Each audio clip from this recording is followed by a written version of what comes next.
Live class में यही देखने को मिलता है कि अभी तक बच्चों का 2 से 3 चैप्टर ही हिंदी का कंप्लीट है, जबकि आप लोगों का 6 चैप्टर तक कंप्लीट हो जाना चाहिए था। आज जो हम हिंदी का चैप्टर अपलोड कर रहे हैं वो है चैप्टर 5, जिसका नाम है नागरी लिपि। तो अगर आप इस चैप्टर को पूरा देख लेते हैं तो लाइव क्लास में आपका ये बात क्लियर हो जाएगा कि आपको अभी तक चैप्टर 5 से कितना ऑब्जेक्टिव याद है। यानी कि इसमें से आप याद कर लेते हैं तो लाइव क्लास में आप प्रैक्टिस के दौरान मिला लेंगे कि आपका कितना याद हुआ और कितना बाकी रह गया। इसलिए इसमें 30 ऑब्जेक्टिव है, आप एक एक ऑब्जेक्टिव को ध्यानपूर्वक देखते चलिएगा।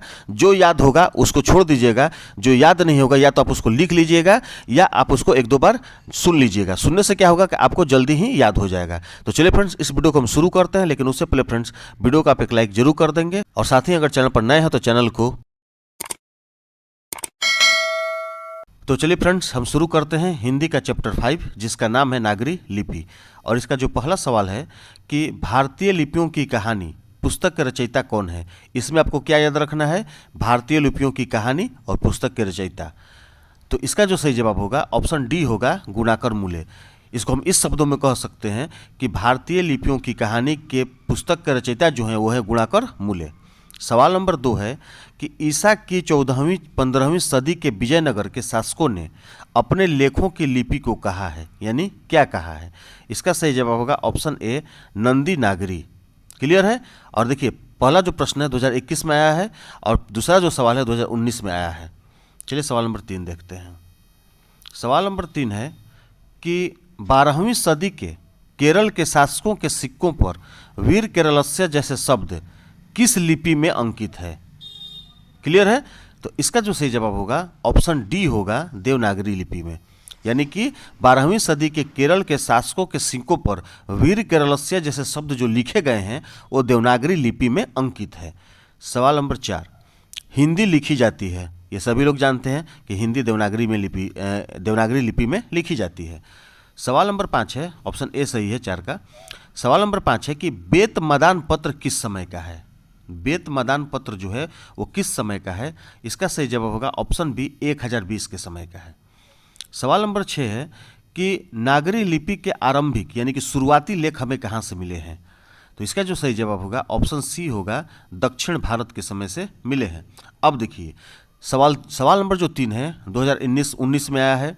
सवाल नंबर 4 2019 में ये भी आया है।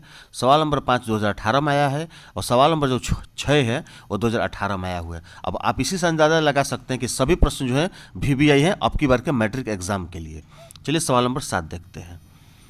सवाल नंबर 7 है कि भारत इतिहास और संस्कृति नामक पुस्तक किनकी रचना है। भारत इतिहास और संस्कृति नामक पुस्तक किनकी रचना है। इसका जो सही जवाब होगा ऑप्शन ए होगा, गुणाकर मूले। सवाल नंबर 8 है कि सूर्य नामक पुस्तक किनकी रचना है। सूर्य जो पुस्तक है वो किनकी रचना है। इसका जो सही जवाब होगा ऑप्शन सी, गुणाकर मूले। अब देखिए, ये भी जो सवाल है 7 2021 में आया है और जो सवाल नंबर 8 है ये भी 2021 में आया है। चलिए सवाल नंबर 9 की तरफ चलते हैं हम लोग। थोड़ा सा इसको बड़ा कर देते हैं क्योंकि हर बार ही करना पड़ता है। सवाल नंबर 9 है कि किस शासक का लेख नंदी नागरी में नहीं है। इसका जो सही जवाब होगा ऑप्शन डी होगा, सभी के। यानी कि मेवाड़ के गुहिल, सांभर अजमेर के चौहान और सिख कनौज के गढ़वाल के जो लेख हैं नंदी नागरी में नहीं है। अगर मिलते हैं तो विजयनगर के राजाओं में, याद रखिएगा। अगर मिलते हैं किसी शासक का लेख नंदी नागरी में तो मिलते हैं विजयनगर के राजाओं में। सवाल नंबर 10 है कि देवनागरी लिपि में कौन भाषा नहीं लिखी जाती है। देवनागरी लिपि में अगर कोई भाषा है जो नहीं लिखी जाती है तो है तमिल। ऑप्शन सी इसका सही जवाब है, तमिल जो है देवनागरी लिपि में नहीं लिखी जाती है। सवाल नंबर 11 है कि गुणाकर मूले ने किस भारतीय लिपियों से देवनागरी लिपि का संबंध बताया है। गुणाकर मूले ने किस भारतीय लिपियों से देवनागरी लिपि का संबंध बताया है। इसका सही जवाब होगा ऑप्शन ए और बी दोनों, यानी कि सी सही है, ब्राह्मी लिपि और सिद्धम लिपि। क्लियर है। सवाल नंबर 12 चलते हैं हम लोग। सवाल नंबर 12 है कि उत्तर भारत के नागरी लिपि को हम किस नाम से जानते हैं। उत्तर भारत के नागरी लिपि को हम किस नाम से जानते हैं। इसका सही जवाब होगा ऑप्शन ए, देवनागरी लिपि के नाम से जानते हैं। सवाल नंबर 13 है कि मोहम्मद गजनबी द्वारा चलाया गया सिक्का किस लिपि में लिखा गया है। देवनागरी मोहम्मद गजनबी द्वारा चलाया गया सिक्का किस लिपि में लिखा गया है। इसका सही जवाब होगा ऑप्शन 13 का ए होगा, ब्राह्मी लिपि। क्लियर है। सवाल नंबर 14 है कि मराठी भाषा की लिपि है, मराठी भाषा की लिपि क्या है? इसका सही जवाब होगा ऑप्शन ए देवनागरी लिपि। आगे बढ़ते हैं 15 की तरफ।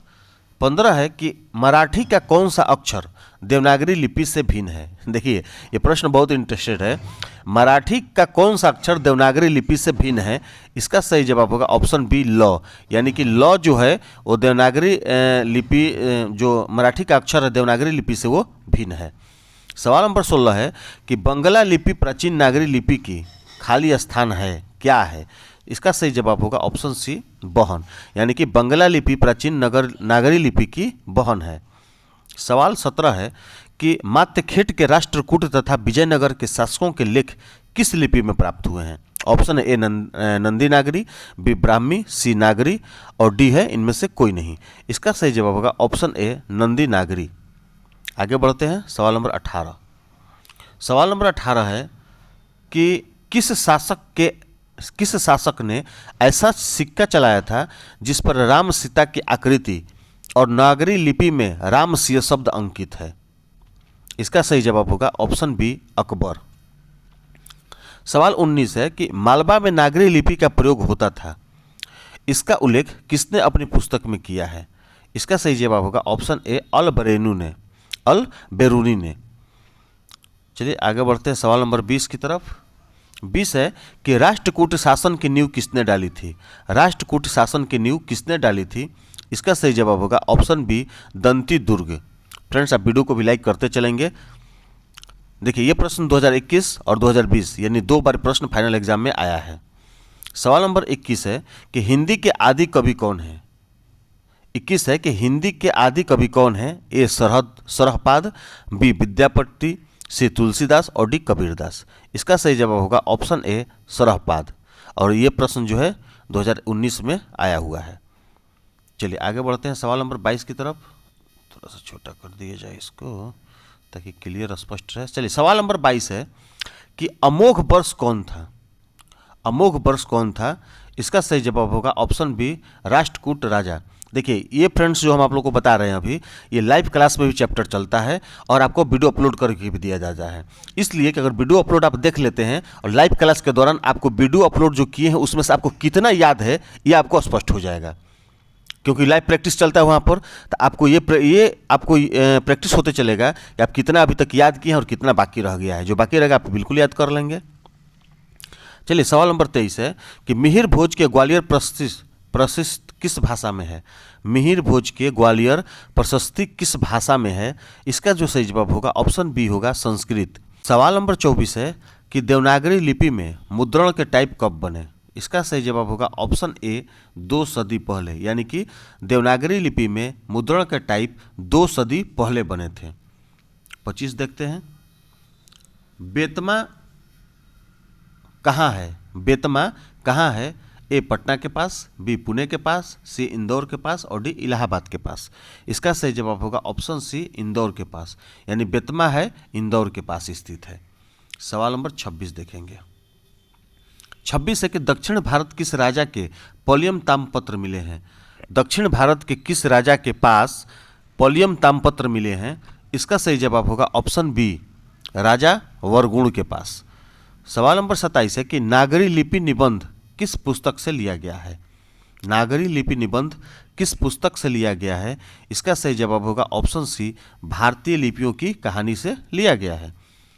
चलिए 28 की तरफ बढ़ते हैं हम। सवाल नंबर 28 है कि आरंभिक हिंदी का साहित्य कब से मिलने लग जाता है? आरंभिक हिंदी का साहित्य कब से मिलने लग जाता है? इसका सही जवाब होगा ऑप्शन ए 8वीं-9वीं सदी से। सवाल नंबर 29 है कि सिद्धम क्या है? सिद्धम क्या है? इसका सही जवाब होगा ऑप्शन डी एक प्रकार की लिपि है। चलिए सवाल नंबर 30 देखते हैं।